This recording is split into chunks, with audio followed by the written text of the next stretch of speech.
I have a good friend. His name is Frank Pasetta. And Frank Pasetta started off as a junior salesman with Xerox many years ago. And he was a very good salesman, and he wanted to be a manager. And so he applied to be a manager. And they said, no, we have no positions available for sales management. He said, I will take any position at all because I want to teach my ideas to salespeople. And so finally they said, an opportunity has opened up in the Cleveland office, Cleveland, Ohio. It's the worst performing office of Xerox in the world. Of 2,000 offices, it is the lowest performing office in a major city. So if you will move, and he lived in California, nice place to live. If you will move to Cleveland, which is called, in English, it's called the Mistake on the Lake. It's an old industrial town on Lake Superior. They call it the Mistake on the Lake. If you will move there, we will make you a manager. So he said, I'll do it.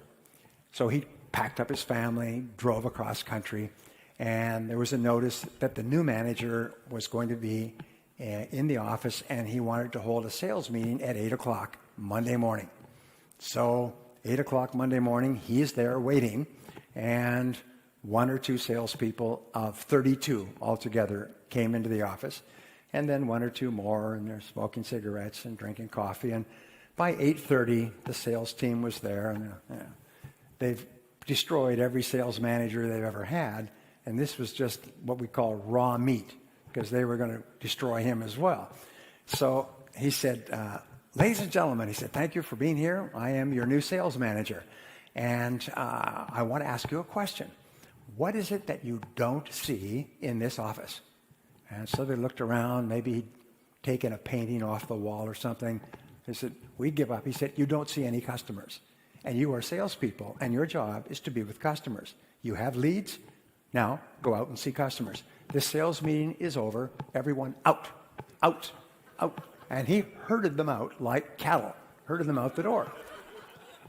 I know, because a friend of mine who was in this office at that time told me that this story is perfectly true, and he wrote about it in his book. So they were all out, and they went out to the hallway, and they said, what do we do now? They're not used to spending much time with customers, so they said, well, let's go across the street and have some more coffee. And some of them said, well, I think since I'm already out, I'll go and call on customers. So the next day, they came back, and he had announced there would be a sales meeting every morning at 8 o'clock. The next morning, they came back. This time, they were a little bit more punctual. And they came in, and all the desks and chairs were gone. He'd had a moving company come the night before and move them all away. And so they were standing up. And he said, now, you notice there's no desks or chairs. Yeah, so we're going to have our sales meetings standing up. Over here, there's 3 offices which have locks on them with desks and chairs. So if any of you bring a customer in to talk to, you can sit in one of these offices. But since you won't be spending any time in the office anymore, you won't need a place to sit. And this sales meeting is now over, so out, go and call on customer.